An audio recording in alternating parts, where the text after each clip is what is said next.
సంవత్సరమును కూడా జరిగించుచున్న తండ్రి, మీకే స్తోత్రములు.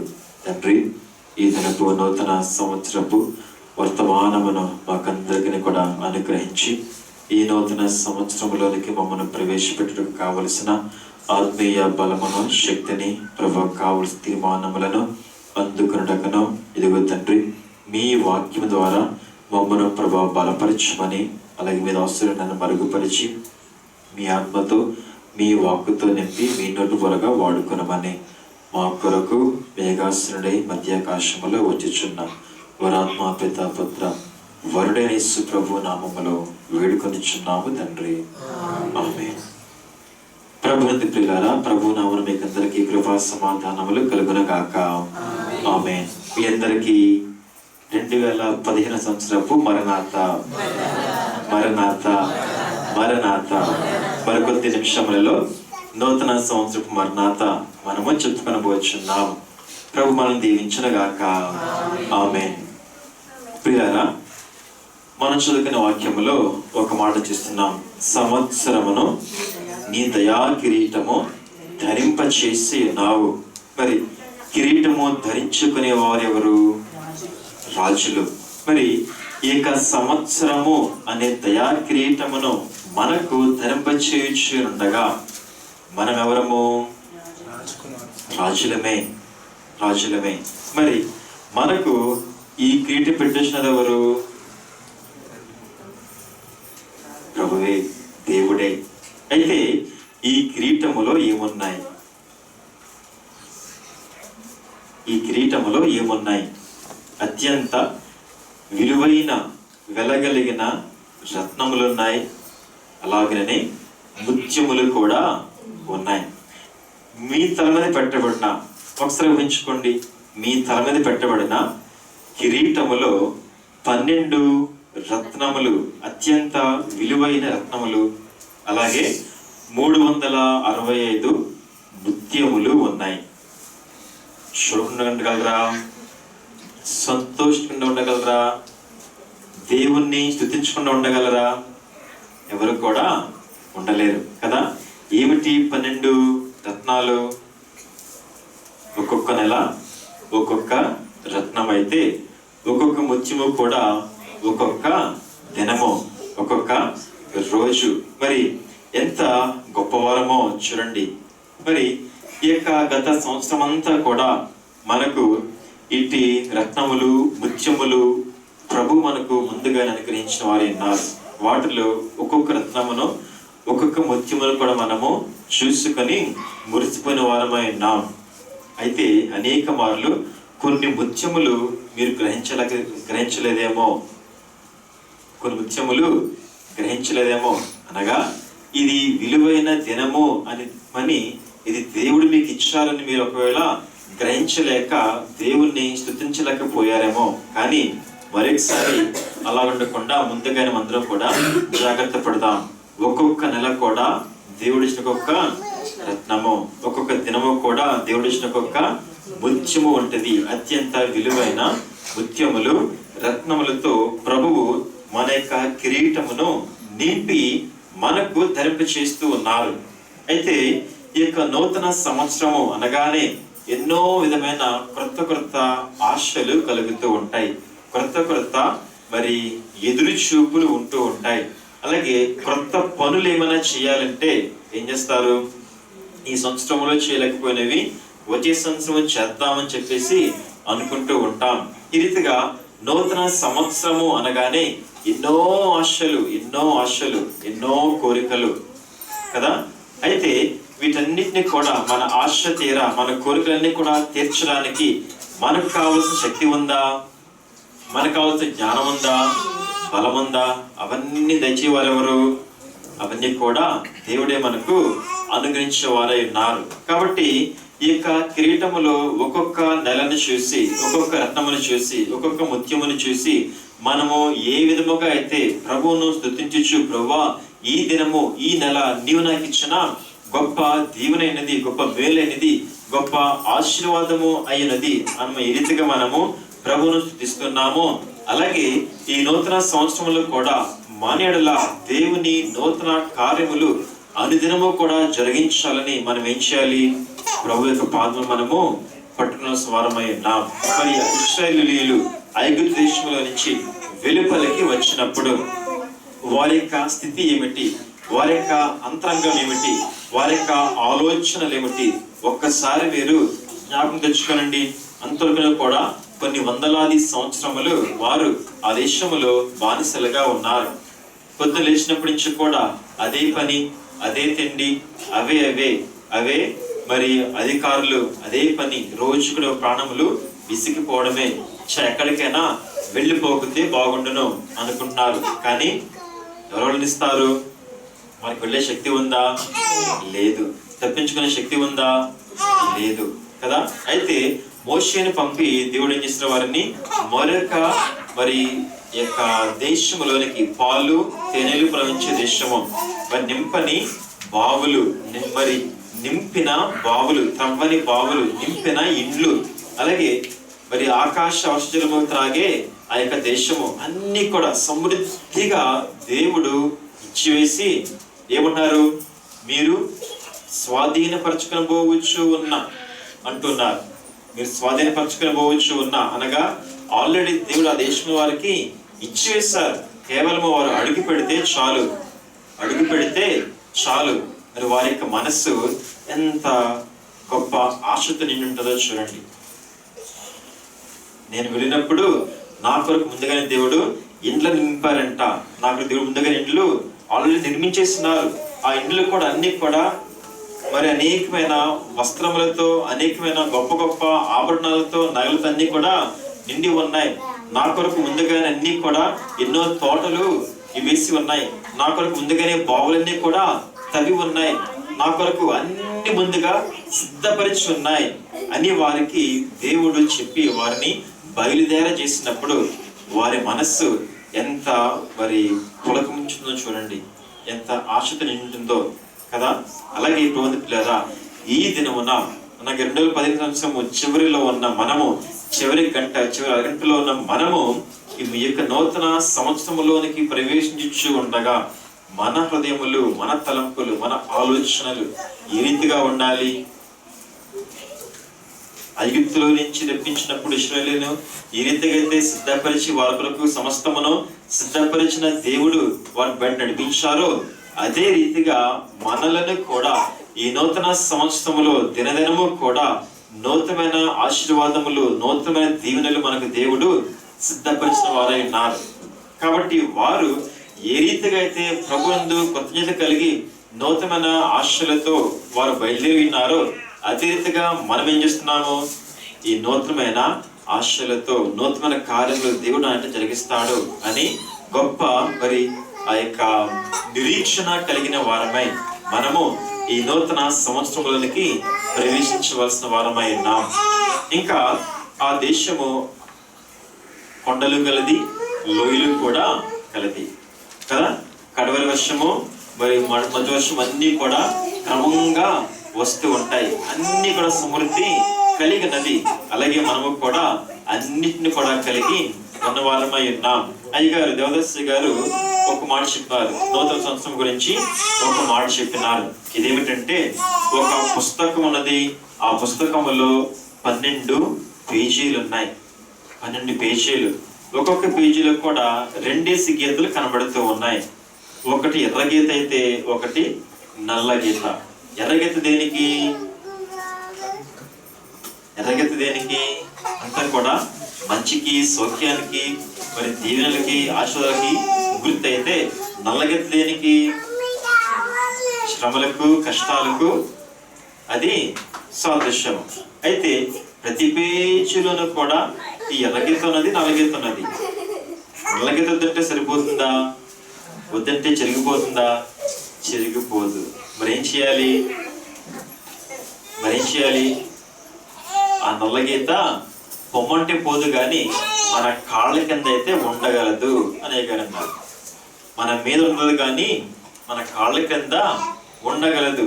ఎందుకు అనగా ఈ నల్లగీత అనగా ఈ కష్టములు, ఈ ఇబ్బందులు, ఈ శ్రమలు అనేవి ప్రతి ఒక్క మనిషికి కూడా ఉండక మానవు. అయితే వీటిని మనం ఏం చేయాలి? ఏం చేయాలి అనగా వాటిని మనము వాడుకోవాలి. మన మేలు కొరకు మనం వాటిని వాడుకోవాలి. కష్టములైన శ్రమలైన ఇబ్బందులైన మనము మన మేలు కొరకు వాటిని మనము వాడుకునే వారముగా ఉండాలి. ఉదాహరణకు మరి ఫెయిల్ అయిన ఒక విద్యార్థి ఏం చేస్తాడు, దాన్ని బట్టి మరి రోషన్ తెచ్చుకొని అందరూ ముందుకు వెళ్ళిపోతే వెనకపోయి చెప్పేసి రోషన్ ఏం చేస్తాడు, బాగా చదివి ఇంకా కష్టపడి మరలా ఫెయిల్ అవ్వకుండా కష్టపడి చదివి పాస్ అవుతాడు కదా. అలాగే మనకు వచ్చే కష్టములు ఇటువంటివనగా మనకు మేలు చేసేవి కానీ మనకి కీడు చేసే ఎంత మాత్రము కూడా కాదు. మరి కీడు కాదు, ఎందుకనగా మనము దేవుని బిడ్డలము గనక. సరే, మరి ఈ యొక్క నూతన సంవత్సరానికి దేంతో పోల్చుకుందాము? నూతన సంవత్సరములో 12 నెలలు ఉన్నాయి. మనము చేరవలసిన మనందరిక గురి అయిన నూతన యెరూషలేములో కూడా ఎన్ని గుమ్మములు ఉన్నాయి? 12 గుమ్మములు. ఎన్ని పునాదులు ఉన్నాయి? 12 పునాదులు. ఎన్ని వైపులు ఉన్నాయి? 4 వైపులు, తూర్పు, పడమర, ఉత్తర, దక్షిణం. ఒక్కొక్క వైపు ఎన్ని గుమ్మాలు ఉన్నాయి? 3 గుమ్మాలు. 4 3 12. అలాగే ఈ నూతన యెరూషలేములో ఏ రీతిగా అయితే 12 గుమ్మాలు, 4 వైపులు, ఒక్కొక్క వైపు 3 గుమ్మాలు ఉన్నాయో, అలాగే ప్రవృత్తులారా ఈ నూతన సంవత్సరంలో కూడా అమ్మడికి వస్తే ప్రతి నూతన సంవత్సరంలో కూడా దేవుడు మనకు 12 నెలలు దయచేసిన వారు ఉన్నారు. ఈ 12 నెలల్లో కూడా మనము 4 భాగములుగా విభజించవచ్చు. ఏ భాగములు అవి? జనవరి, ఫిబ్రవరి, మార్చి ఒక నెల. తర్వాత ఒక భాగము ఏప్రిల్, మే, జూన్ ఇంకో భాగము, జూలై, ఆగస్ట్, సెప్టెంబర్ ఇంకో భాగము, అక్టోబర్, నవంబర్, డిసెంబర్ ఇంకొక భాగము కదా. ఈ రీతిగా మనము వీటన్నిటిని కూడా మరి జాగ్రత్తగా మనము భాగంగా విభజించవచ్చు. మరి ఈ యొక్క నూతన యెరూషలేములో రోడ్లు ఎలా ఉంటాయి? నూతన గురించి మన చక్కని వర్ణన ప్రకటనలో 21వ అధ్యాయంలో మనం చూస్తున్నాం. 21వ వచనం చూడండి. 21వ వచనం. 12 ముత్యములు ఒక్కొక్క గుమ్మము ఒక్కొక్క ముత్యముతో కట్టబడి ఉన్నది. పట్టణపు రాజవీధి శుద్ధ సువర్ణమయమై స్వచ్ఛమైన స్ఫటికముతో పోలినది. ఈ రీతిగా ఈ యొక్క పట్టణము అంతా కూడా స్వచ్ఛముగా, శుద్ధమైన స్వర్ణముగా, స్ఫటికముతో పోలినదిగా అంతా కూడా మెరుస్తూ అండి. ఎక్కడ కూడా మరి ఇది బాలేదు అనడానికి లేదు. అంతా కూడా మహిమే, వెలుగే, అంతా కూడా విలువ లేనిది ఏది కూడా లేనే లేదు. మరి అంత ఈ యొక్క నూతన యెరూషలేము పట్టణమును చూస్తుండగానే, దాని నుంచి మనం వింటూ ఉండగానే మనకు ఎంత ఆశ కలుగుతుంది. అయితే ఆ యొక్క నూతన యెరూషలేములో చేరాలి అంటే ఎవరికి అర్హత ఉంది? అర్హత కలిగిన వారు మాత్రమే ఆ యెరూషలేము పట్టణంలో చేరగలరు. అర్హత కలిగిన వారు మాత్రమే ఆ గుమ్మములోనికి ప్రవేశించగలరు. అర్హత లేకపోతే వారు ఎంత మాత్రము కూడా ప్రవేశించలేరు. అందుకనే 27వ వచనములో చాలా లాస్ట్ లో చూస్తున్నాం, జీవగ్రంథమందు రాయబడిన వారే దానిలో ప్రవేశింతురు, కానీ నిషిద్ధమైనది ఏదైనను అసహ్యమైన దానిని అబద్ధమైన దానిని జరిగించు వాడైనను దానిలోనికి ప్రవేశింపడు. తర్వాత 22వ అధ్యాయము 14వ వచనము. జీవవృక్షమునకు హక్కుగలవారే గుమ్మముల గుండా ఆ పట్టణములోనికి ప్రవేశించినట్లు తమ వస్త్రములను ఉదుకుకొనువారు ధన్యులు.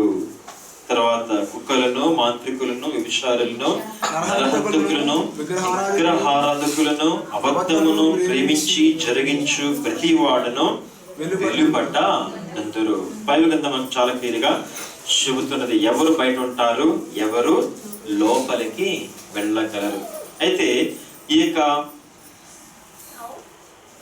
నూతన యెరూషలేము పట్టణంలో ప్రవేశించాలనుకునే వారికి మొదటి అడుగు వేయగానే వారికి కనబడేది ఏమిటి?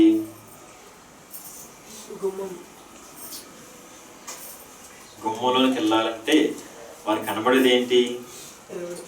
ఆ గుమ్మముల మీద రాయబడిన పేర్లు. గుమ్మం రాయబడిన పేర్లు. గుమ్మముల మీద ఏం రాయబడినా చూడండి, 21వ అధ్యాయము 12వ వచనము.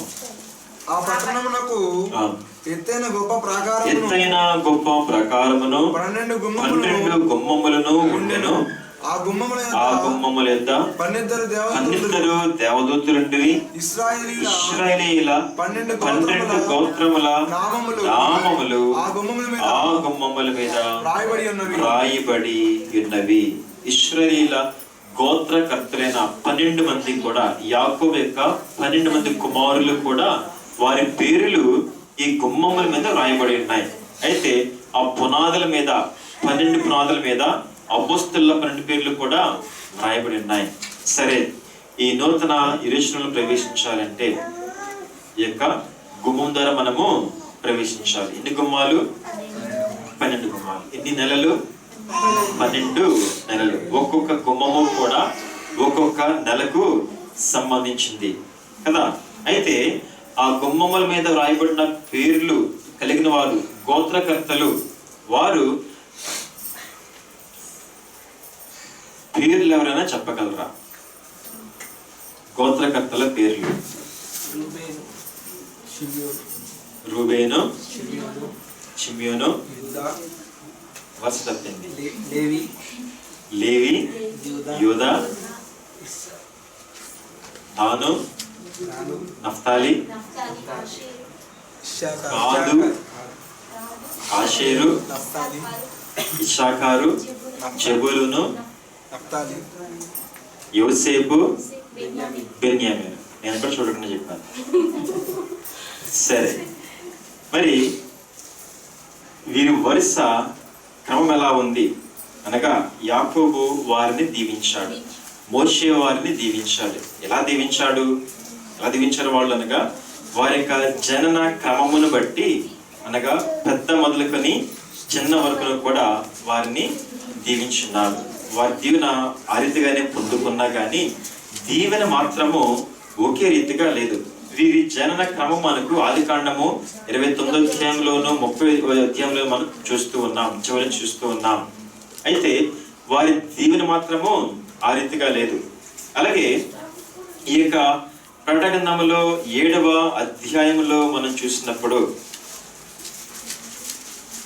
5వ వచనం నుంచి యూదా గోత్రములో ముద్రింపబడిన వారు 2000 మంది, తర్వాత రూబేను గోత్రము, తర్వాత గాదు గోత్రము, ఆషేరు గోత్రము, నఫ్తాలి, మనష్షే, షిమ్యోను, లేవి, ఇశ్శాఖారు, జెబూలూను, యోసేపు, బెన్యామీను. ఎవరు లేరు ఇందులో? ఎవరు లేరు? దాను గోత్రము లేదు. దాను గోత్రము లేనే లేదు. దాను గోత్రం పూర్తిగా పోయింది కదా. అది కూడా మొదట్లో పాత వందలు చూసినప్పుడు రూబేను మొదటి వాడైతే ఇక్కడ మొదటి వారు ఉన్నారు, యూదా మొదటికి వచ్చాడు కదా. వారి వరుస క్రమమంతా కూడా మొత్తం కూడా మార్చివేయబడింది. అసలు వారి జనన క్రమం ఎంత మాత్రం కూడా ఇక్కడ లేనే లేదు. ఎందుకు ఇలా మారిపోయింది? ఎందుకు? ఆది కాండములో మొదట ఉన్నవారు, ఆది కాండములో వరుసగా ఉన్నవారు ప్రకటన వచ్చేసరికి ఎందుకు వారి వరుస తారుమారైపోయింది? ఎందుకనగా వారి యొక్క ఆత్మీయ స్థితిని బట్టి, వారి యొక్క అంతరంగ స్థితిని బట్టి. కాబట్టి లోకములో మనకు సామెత ఉన్నది, ఆరంభము కంటే ఏది మేలు, అంతము ముగింపు మేలు అంటూ ఉంటారు కదా. అలాగే ఏ రీతిగా ప్రారంభించాము అన్నది కాదు కానీ ఏ రీతిగా ముగించాము అన్నది మనకు ముఖ్యం. ఇది ప్రతి దానిలోనూ కూడా మనకు వర్తిస్తున్నది. మన భక్తి జీవితమైనా కానీ, అనుదిన మన జీవితమైనా కానీ, అలాగే ఈ యొక్క నూతన సంవత్సరమైనా కానీ ఏ రీతిగా ప్రారంభిస్తున్నామో అనేది ముఖ్యమే. అయితే ఏ రీతిగా మనము ముగిస్తూ ఉన్నాము, 2015వ సంవత్సరమును ఏ రీతిగా మనము ముగిస్తూ ఉన్నాము అనేది మనకెంతో ముఖ్యము. అలాగే తర్వాత సంవత్సరంలో కూడా 2016 కూడా మనము ఏ రీతిగా ముగించవలసిన వారమై ఉన్నాము కదా. మరి ఈ యొక్క 12 గోత్రకర్తలను మనం చూసినప్పుడు ఒక్కొక్కరి యొక్క స్థితిని బట్టి ఒక్కొక్కరి యొక్క మరి యొక్క వరుస మారిపోయింది. మరి ఒక్కొక్కరిని కూడా మనము క్లుప్తముగా చూద్దాం. ఎందుకు అంటే వారి యొక్క స్థితి ఏమై ఉన్నది, దేనిని బట్టి వారు ముందుకు రాగలిగినారు, దేనిని బట్టి వారు వెనుకబడిపోయినారు, దాన్ని బట్టి మనము నేర్చుకోవాల్సిన పాఠములు ఎన్నో ఉంటూ ఉన్నాయి. ఈ నూతన సంవత్సరంలో ప్రతి దినము కూడా మనము ముందు ఉండాలంటే మనకు కావలసినది ఏది, ప్రాముఖ్యమైనది ఏది, దేనికి మనము దూరముగా ఉండాలి అనేది మనము కొద్దిగా గమనించుకుందాం. ఈ యొక్క మొదటి గోత్రము ఏ గోత్రం ఇక్కడ ప్రకటనలో? యూదా గోత్రము. ఈ యూదా గోత్రములో నుంచి ఎవరు వచ్చారు? యేసుక్రీస్తు ప్రభువారు వచ్చారు. చీలువచ్చు వరకు యూదాలు నిలుచుచు, నేలు రాజదండముండు నిపుడు తొలగదు, నేల మీద నిత్య శాంతి పాలన చేయా, పాలకొండ బాలుడు జన్మించెన్, పాలకొండ బాలుడు జన్మించెన్. యేసుక్రీస్తు ప్రభువారిని బట్టి ఈ యొక్క యూదా 4వ స్థానం నుంచి మొదటి స్థానమునకు జంప్ అయిపోయాడు. అంతేనా? యేసు ప్రభుని బట్ట. యేసు ప్రభు ఆ గోత్రంలో ఎందుకు పుట్టారు? ఎందుకనగా యూదా సంపాదించుకున్న స్థానమును బట్టి, యూదా సంపాదించుకున్న స్థానం బట్టి. ఎలా సంపాదించుకున్నాడు? యూదా అనగా అర్థము స్తుతి. యూదా అనగా స్తుతి. పుట్టినవాడు 4వ వాడుగానే గాని యూదా చేసేవాడు ఇప్పుడు కూడా దేవుణ్ణి నిత్యమును కూడా స్తుతించేవాడు. ఈ యూదాను సాతాను పాపములో పడవేసింది. కొంతకాలం, కొన్ని సంవత్సరములు అన్ని దేశంలోనికి, కనాన్ దేశంలోనికి వెళ్ళిపోయినాడు. అక్కడ ఎన్నో పాపములు చేస్తున్నాడు. అయినా కానీ దేవుడు అతన్ని తిరిగి పట్టుకొనగా అతను వెనక్కి వచ్చి మరలా ఏం చేశాడు?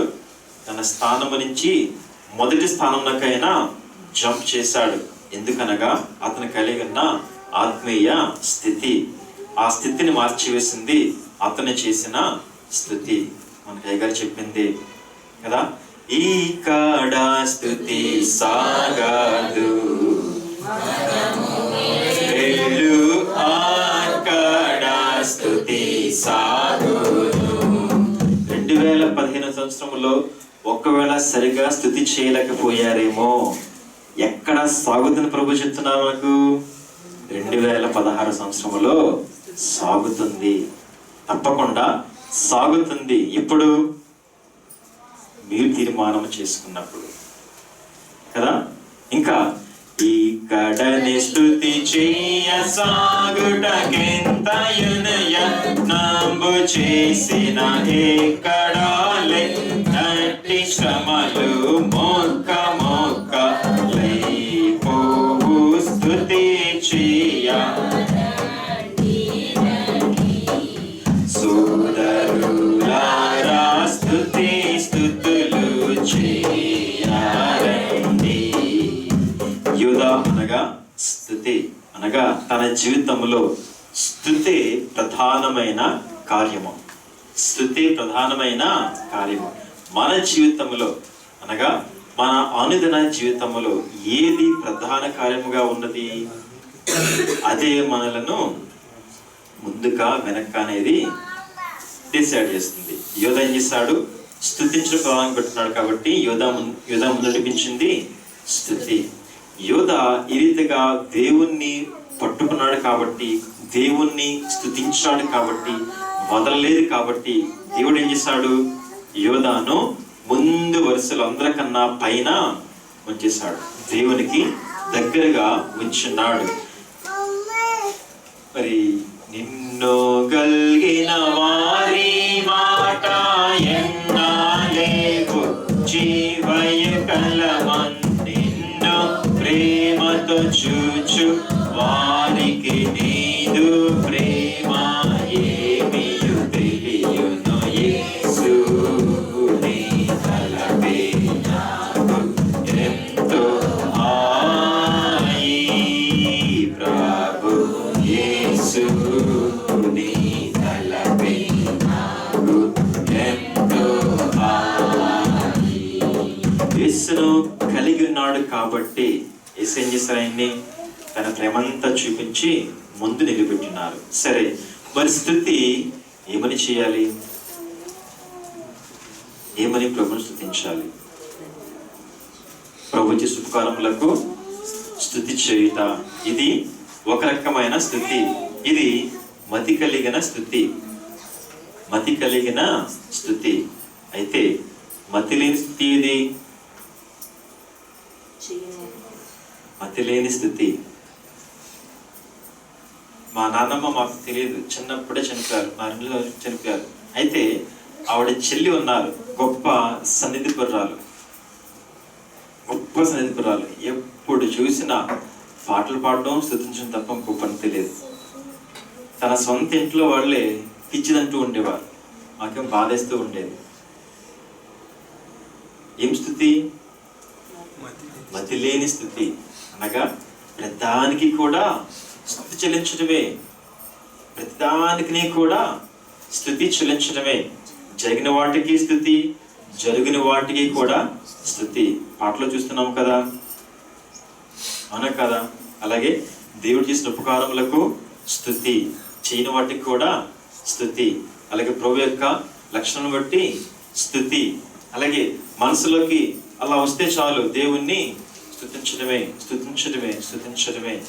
మనోజనం కూడదనే పాట, 72వ పాట, చివరి చరణము చూడండి. చివరి చరణము, జనక సుతాత్మలకు సంస్తుతులు, జనక సుతాత్మలను త్రైకునికి సంస్తుతులు అని అనుకొనుము. అనుదినము నీ ఆత్మీయ జీవనము వృద్ధియగును నామము. మనో విచారము కూడదు నీకు, మహిమ తలంపులే కావలెను. అనుదినము కూడా మనకు ఈ ఒక్క మాట, జనక సుతాత్మలు అనగా తండ్రి కుమార పరిశుద్ధాత్మలను త్రైకదేవా నీకు సంస్తుతులు. ఒక్క మాట ఎప్పుడు గుర్తొచ్చినప్పుడు గుర్తు పెట్టుకున్నా కానీ చేయండి. ఏమవుతుందంట? ప్రభు చుట్టూ మనకు ఆత్మీయ జీవము వృద్ధి అవుతుంది. యూదాను మరి ముందు నిలబెట్టింది ఇదే, ఆయన చేసిన స్తుతి. తర్వాత యూదా తర్వాత ఎవరు? రూబేను. ప్రకటనలో 7వ అధ్యాయంలో 5వ వచనం నుంచి మనం చూస్తున్నాం. ఈ వచనం మనం ఫాలో అవుతున్నాం. యూదా తర్వాత రూబేను, అందరికంటే జ్యేష్ఠుడు.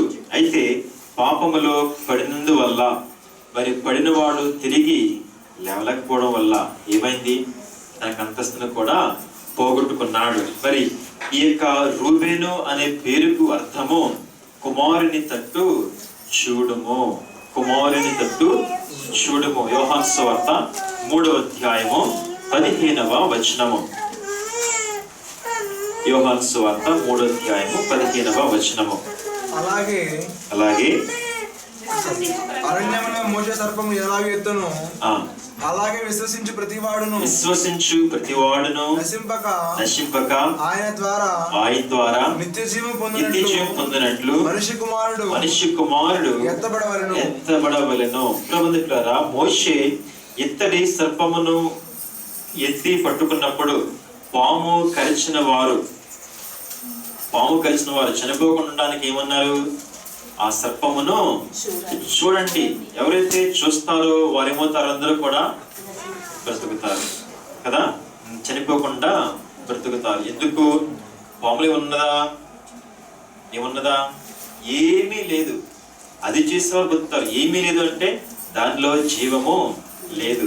ఎందుకు చూడమన్నారు అంటే తమను కరిచిన పాము ఎలా ఉంది, అక్కడ నిర్జీవంగా పడింది కాబట్టి అది మనల్ని ఏమి కూడా చేయలేదు అని ఆ చూసిన వారిలో కూడా వారిలో విశ్వాసము కలిగి నిరీక్షణ కలిగి ఆ విషమంతా కూడా విరుగుడైపోయింది. అలాగే మోషే సర్పమును ఎంతగా ఎత్తి పట్టుకున్నాడో అందులో కూడా చూడడానికి, అలాగే మనుష్య కుమారుడు కూడా ఏం చేయబడాలి, పైకి ఎత్తబడాలి, అనగా సిలువలోనికి ఎత్తబడాలి అని ప్రభు ఇక్కడ చెబుతున్నారు. ఆయన చెప్పిన ఆ వచనం నెరవేరిందా లేదా? అందరూ కూడా చూడడానికి యేసుక్రీస్తు ప్రభువారు సిలువలో పైకి అనగా ఆకాశమునకు భూమికి మధ్యన మరి సిలువలో ఎత్తబడి వేలాడవేయబడి ఉన్నారు. మరి ఆ యొక్క రూబేను అంటే అర్థమేంటి?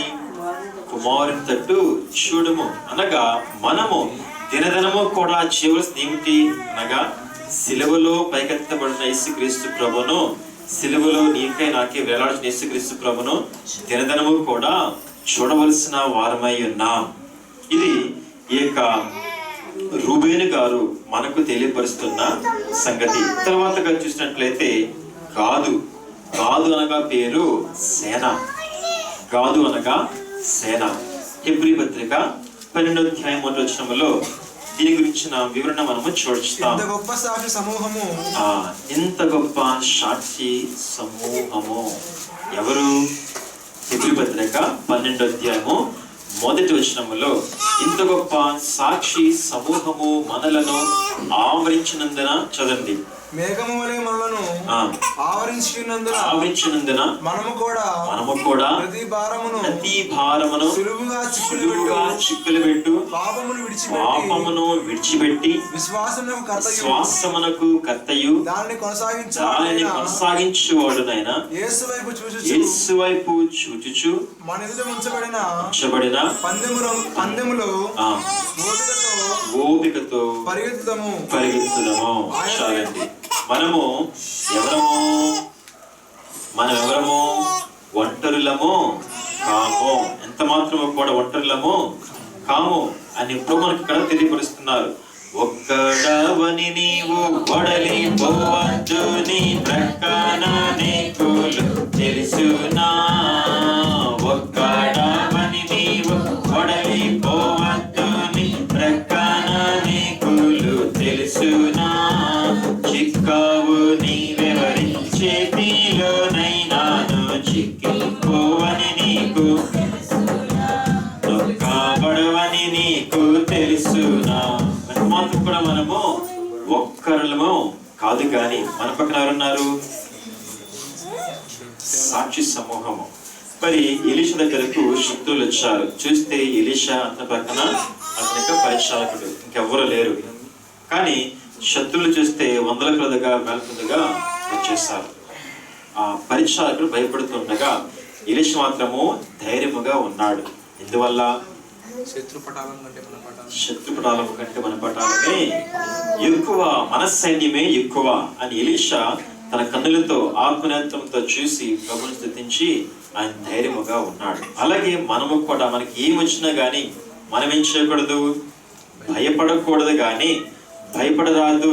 క్రీస్తు విశ్వాసం అనే పాటలో మేము క్లియర్ గా చూడవచ్చు. మన కొరకు దేవుడు సిద్ధపరిచిన ఎన్నో విధమైన వాగ్దానములు, అలాగే మనము చేసే మరి భక్తి కార్యములు, అలాగే మన కొరకు పరలోకములో నిత్యము కూడా ప్రార్థనలు సలిపే భక్తులు, మన కొరకు మరి పటాలము నిల్చున్న దేవదత్తులు, మన కొరకు విజ్ఞాపన చేస్తున్న భూలోకపు భక్తులు, మన కొరకు నిత్యము విజ్ఞాపన చేస్తున్న పరిశుద్ధాత్మ తండ్రి, విజ్ఞాపన చేస్తున్న యేసుక్రీస్తు ప్రభు, అలాగే నేను సృజించిన నా బిడ్డలు నిత్యము కూడా ప్రార్థన చేస్తుండగా నేను వినకుండా ఉంటానా అని నిత్యము కూడా మనం వినిచూ ఉన్న తండ్రి దేవుడు ఇంతమంది మనతో ఉంటే మనకి దేనికంటే భయం? మనకు వ్యాధి అంటేనా, బాధ అంటేనా, ఇబ్బంది అంటేనా, కష్టం అంటేనా, అప్పు అంటేనా, మరణం అంటేనా, ఏదంటే భయము? వీటన్నిటికీ తోడు మనం పొందిన పరిశుద్ధాత్మ, ఆత్మ జీవము, ఇన్ని మనం నడిపిస్తూ ఉండగా, మనతో ఉండగా, ఇవన్నీ కూడా గొప్ప సాక్షి సమూహం వల్లే మేఘములు మనం ఆవరిస్తూ ఉండగా మనకు ఏదంటే భయము? ఎవరంటే భయము? శత్రులంటే భయమా? ఎంత మాత్రము కూడా మనము ఒంటరులము కాము, ఎంత మాత్రం ఒంటరులము కాము. తర్వాతగా చూస్తే ఆషేరు, ఈ పేరుకు అర్థము ఆశీర్వాదము, దీవెన. చూడండి 2వ పేతురు 1 పేతురు 3వ అధ్యాయము 9వ వచనము. ఆశీర్వాదమునకు వారసులను చేయుటకు మీరు వారసులకు మీరు పిలువబడింది. చాలండి. ఆశీర్వాదమునకు వారసులుగా ఉండడానికి దేవుడు మనలను 2016వ సంవత్సరంలోనికి మనలను నడిపించచ్చు ఉన్నారు. ఆశీర్వాదం అంతా ఎవరిది? ఆశీర్వాదం అంతా కూడా మనదే మనదే మనదే. ఎప్పుడు ఎప్పుడు? హెబ్రీ పత్రిక 11వ అధ్యాయము 6వ వచనము. విశ్వాసము లేకుండా దేవునికి ఇష్టడై ఉంట అసాధ్యము. దేవుని యొద్దకు వచ్చువాడు ఆయన ఉన్నాడనియు తన్ను వెదకు వారికి ఫలము దయచేయువాడనియు నమ్మవలెను కదా. ఎంత గొప్ప సత్యం అని ఇక్కడ చూస్తున్నామో చూడండి. దేవుని యొద్దకు వచ్చువాడు ఆయన ఉన్నాడనియు తన్ను వెదకు వారికి ఫలము దయచేయువాడనియు నమ్మవలెను కదా. ప్రభు దగ్గరకు వచ్చుచున్న మనలో ఉండవలసిన ఆ నిరీక్షణ, ఆ విశ్వాసం ఏమై ఉండాలి? మనం వచ్చుచున్న మందిరమునకు ఎవరున్నారు? దేవుడు ఉన్నారు. ఇంకేం చేస్తున్నారు? వచ్చిన వారందరికీ కూడా ఏం చేస్తున్నారు? ఆయన ఫలమును దయచేస్తూ ఉన్నారు. మనం కోరినదల్లా మనకిస్తూ ఉన్నారు. మనము కోరనిది కూడా మనకి ఏమైతే కావాలో ప్రభు తెలిసినవన్నీ కూడా మనకు దేవుడు ఇస్తూ ఉన్నారు కదా. మరి ఆశీర్వాదము, ఆషేరు పొందిన ఆ ఆశీర్వాదము తన సహోదరులు అందరికంటే అత్యధికముగా దీవించబడిన వాడు, ఆశీర్వదించబడిన వాడు ఎవరు కనుక ఆషేరు. ఆ ఆశీర్వాదము మనకు ఎలా వస్తుంది? ఈ నూతన సంవత్సరం ఎలా వస్తుంది? అడిగిన వారికి ఫలము దయచేయుచు ఉన్న దేవుని దగ్గరకు వచ్చినప్పుడా, రానప్పుడా? వచ్చినప్పుడా, మానవేసినప్పుడా? లేటుగా వచ్చినప్పుడా, కరెక్ట్గా వచ్చినప్పుడా? క్రమంగా వచ్చినప్పుడా, అక్రమంగా వచ్చినప్పుడా? చెప్పాలి. మీ నోటే చెప్పేస్తున్నా కదా. ప్రభుత్వ పేర ఒక సంగతి మీకు ఇది తెలియపరుస్తున్నా. మన కొరకు దేవుడిచ్చిన 2 వాగ్దానములు, ప్రత్యేకమైన వాగ్దానములు. ఈ సంఘము కొరకు, ఈ స్థలములో, ఈ మందిరము కొరకు దేవుడిచ్చిన 2 వాగ్దానములు.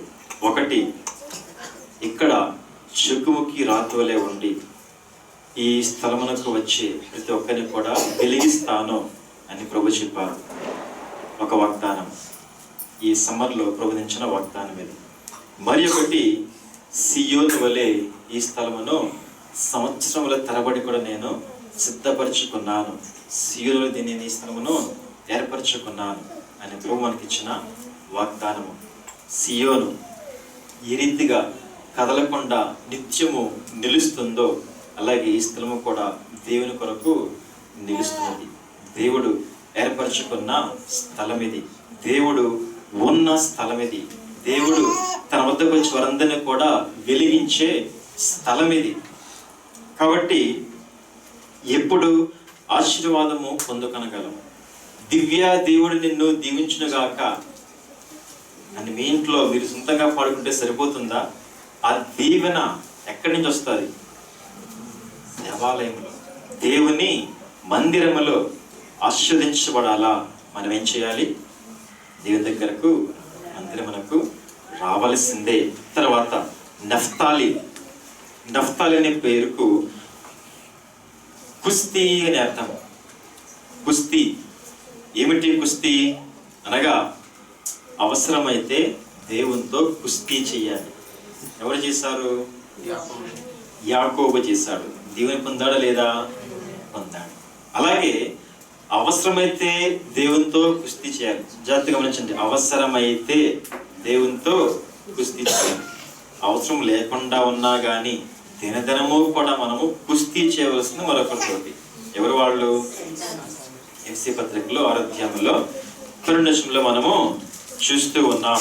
అంధకార శక్తులతో మరి మనం కుస్తీ చేయాలి, లోకనాథులతో కుస్తీ చేయాలి, లోకముతో మనం కుస్తీ చేయాలి, అలాగే మన యొక్క శరీరముతో మనము కుస్తీ చేయాలి. చాలా టైం ఎక్కువ లేదు కాబట్టి గవ ముందుకు వెళ్తున్నాను.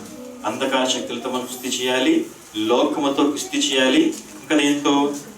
మన యొక్క శరీరముతో.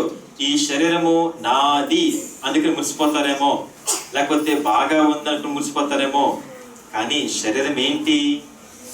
శరీరము మనకు శత్రువు కదా. వినికిడి ద్వారా అవమ్మ పడిపోయింది, నోటి ద్వారా ఆదాము పడిపోయాడు, అవునా కదా? చూపు ద్వారా అవమ్మ పడిపోయింది. ఏది చూసినా కానీ ఏంటి? ఏదో విధంగా మనం పడవేయాలని చూసేదే. కాబట్టి ఈ శరీరం జాగ్రత్తగా మనము మన స్వాధీనమందు ఉంచుకోవాల్సిన వారమై ఉన్నాం. తర్వాతగా మనషే అనగా మతి మరుపు. ఇశ్రాయేలీయులు ఎందుకు తంటాలు తెచ్చుకున్నారు అని చూస్తే, వారికి ఐగుప్తు దేశంలో వారు మర్చిపోలేదు, ఐగుప్తులో తిన్న కూరగాయలు వారు మర్చిపోలేదు, ఐగుప్తులో తిన్న మరి చేపలు ఆకుకూరలు వారు మర్చిపోలేదు. సంఖ్యాకాండంలో మనం చూస్తాం 11వ అధ్యాయంలో వారు మర్చిపోక దానిని బట్టి దేవుడు పరలోకంలో నుంచి ఇస్తూ ఉన్న ఆకాశ ధాన్యమును మరి దేవదూతల ఆహారమును వారికి ఇచ్చి వారిని పోషిస్తూ ఉంటే వారు ఏం కోరుకున్నారు?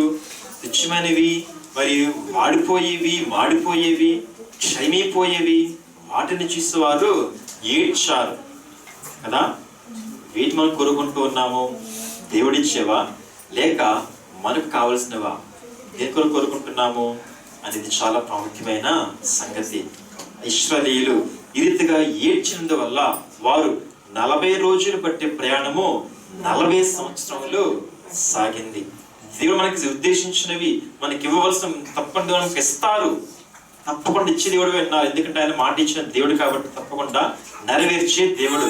అయితే మధ్యలో ఆలస్యమయ్యే ప్రమాదం ఎందువల్ల అంటే మన వల్ల, కేవలము మన వల్లే ఆలస్యమయ్యే ప్రమాదం. కాబట్టి అట్టి ప్రమాదాలకు మనము వెళ్ళకుండా దేనిని మరువాలో వాటిని మనము మరిచేవారముగా ఉండాలి. అనగా లోకమును మనము మరిచేవారముగా ఉండాలి, మనము మరిచేవారముగా ఉండాలి. అలాగే పాపపు తలంపులు, పాపపు జట్టు కూడా మనము లేకుండా మనము ఉండేవారముగా ఉండాలి. చూడండి, పెళ్లి చేస్తున్నా కానీ మరి మాటికి పుట్టిల్లు అంటే ఎవరి కోపం వస్తుంది? భర్తకి కోపం వస్తుందా లేదా? నిజమే. కూడా మనం చూస్తున్నాం, కుమారి నీ తండ్రి ఇంటిని నీ స్వజనమును మరువము, పెళ్లికి మాత్రగా సిద్ధపడుచున్నాం. మనము ఈ పుట్టిల్లు అయినా ఈ లోకమును, ఈ పాపపు జీవితం మనము మరువకుండా ఉంటే మనం ఏం పొందలేము? దేవుడిచ్చి మనము పొందుకొనలేము, ఆలస్యం అవుతారు. కాబట్టి మనము మరిచవలసిన వారమై ఉన్నాం. తర్వాతగా చూస్తే షిమ్యోను అనే మాటకు వినుట, ఆలకించుట అనగా దేవుని వాక్యమును మనము అనుదినము కూడా ధ్యానించే వారముగా, వినేవారముగా, విన్నదాన్ని విశ్వసించే వారముగా ఉండాలి. ఆ విశ్వాసమును బట్టి దేవుని మనల కార్యములు జరిపేవారై ఉన్నారు. తర్వాతగా లేవి అనే మాటకు ఆని ఉండుట లేక కలిసి ఉండుట